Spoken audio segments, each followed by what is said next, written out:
SSC পরীক্ষার cover পৃষ্ঠা পূরণের নিয়ম। কভার পৃষ্ঠাটি 3টি অংশ থাকে, প্রথম অংশ, দ্বিতীয় অংশ এবং তৃতীয় অংশ বা শেষ অংশ। প্রথম অংশ সাধারণত শিক্ষার্থীরা এই ভরাট করবে, আর দ্বিতীয় অংশটি পরীক্ষক যিনি খাতা মূল্যায়ন করবেন তার দ্বারা পূরণ করা হবে, এবং তৃতীয় অংশ প্রধান এক্সামিনার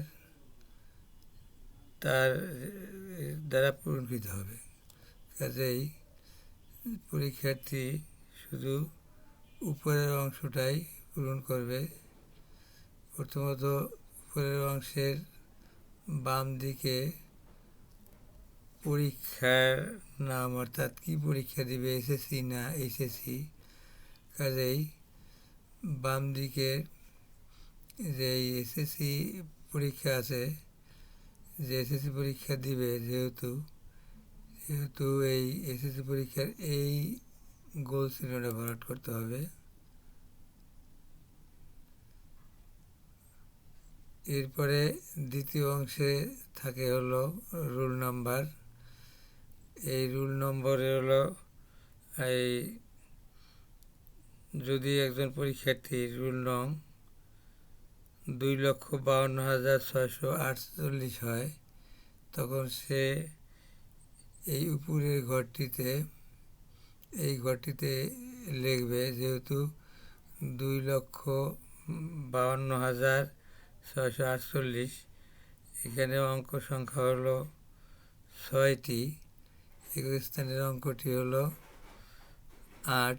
8 লাগবে ডান দিক থেকে, বাম দিকে লিখলে ভুল কম হবে। তারপরে আছে দশক স্থানে 4, এরপরে শতক স্থানে আছে 6, এরপরে সহস্র বা হাজারের ঘরে আছে 2,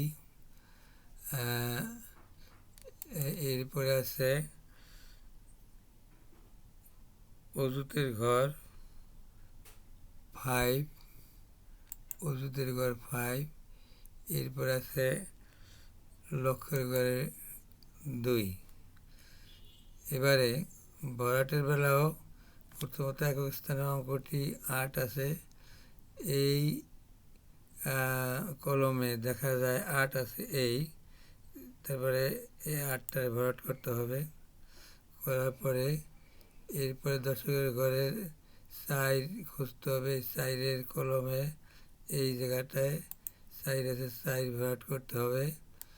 এরপরে শতকের স্থলে 6 আছে, এই 6টারে বল পেন দ্বারা ভরাট করতে হবে।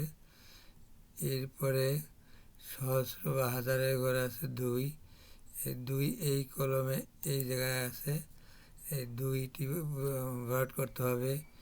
এরপরে অযুতের ঘরে 5 বা 5 আছে, এই 5 ভরাট করতে হবে। এরপরে 5টা ভরাট করার পরে এরপরে শেষ বাম দিকের অঙ্কটি আছে লক্ষর ঘরে 2, এই 2টা এই কলমে আছে, এই 2টাই জায়গায় ভরাট করতে হবে।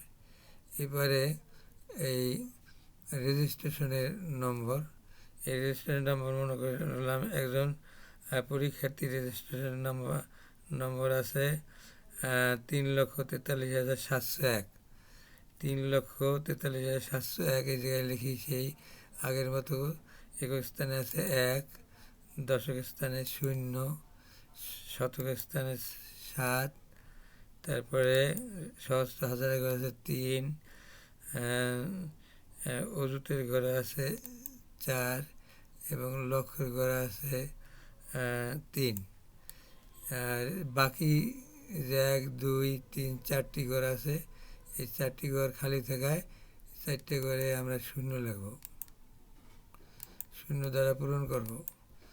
খালি যতগুলি ঘর থাকবে বাম দিকে তা 0 দ্বারা পূরণ করতে হবে। এরপরে আমি ডান দিক থেকেই ভরাট শুরু করব। তাহলে একক স্থানে আছে 1 আছে, এই কলমের এই স্থানটায় এই একটা পূরণ করব। দশকের ঘরে আছে শূন্য, এই শূন্যটা পূরণ করব। এরপরে শতকের ঘর আছে 7, এই 7টা কোথায় আছে? এই জায়গায় আছে, এই 7টা এই জায়গায় পূরণ করব। এরপরে সহস্র বা হাজারের ঘরে আছে 3, এই 3টা আছে কোথায়? এই হাজারের ঘরে 3। এরপরে অযুত ঘরে আছে 4, এই 4টা আছে এই জায়গায় ভরাট করলাম। এরপরে লক্ষর ঘর আছে 3, 3টা এই কলমে আছে, এই স্থানে এই 3টে ভরাট করলাম। এবার বাকি খালি ঘরগুলি যেহেতু শূন্য, এই জন্য আমরা এই শূন্য দ্বারাই পূরণ করবো। এই শূন্য, এই শূন্য, এই শূন্য, এই যে এই শূন্যটার এই শূন্য ভরাট। এরপরে এই শূন্যটার এই শূন্যটা ভরাট, এইটার এইটা ভরাট। এই গেল পরীক্ষার নাম এসএসসি, রোল নাম্বার গেল ভরাট সহ, রেজিস্ট্রেশন গেল। এর পরবর্তী যে অংশটি আসবে সেটা হলো বিষয় কোড। বিষয়ের কোডটা দেখি। তো বিষয়ের কোড বাংলায় আছে, বাংলা বিষয় কোড হলো 101। তো 101 ডান দিকে লিখি, ডান দিক থেকে বাম দিকে লিখি, তারপর আছে 0, এরপর আছে 1। তো অনুরূপভাবে এই প্রথম একক স্থানের অঙ্কটি আছে যে জায়গায়, সেটা ভরাট করলাম। এরপরে এই দশকের স্থানের অঙ্কটি আছে 0, 0 ভরাট করলাম।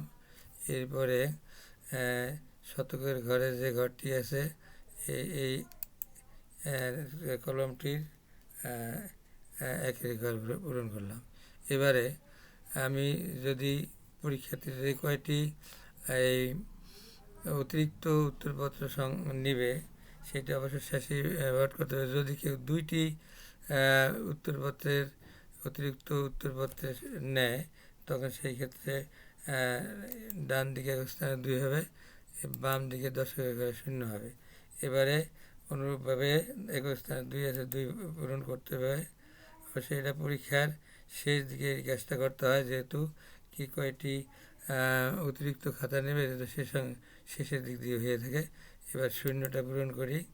হ্যাঁ, এবারে এর সর্বডানের অংশ দেবে কক্ষ পরিদর্শক স্বাক্ষর। এরা যিনি কক্ষ পরিদর্শকের দায়িত্ব পালন করবেন তিনি স্বাক্ষর দিবেন।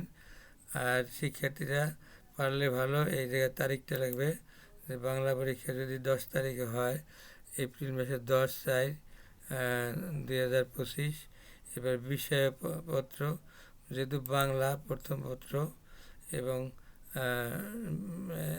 বাংলা লিখে প্রথম পত্র লিখে হবে। এভাবে আমরা সতর্কভাবে এই পরীক্ষার কভার পৃষ্ঠা পূরণ করলে ভুল হওয়ার সম্ভাবনা কম থাকবে। খুদা হাফেজ।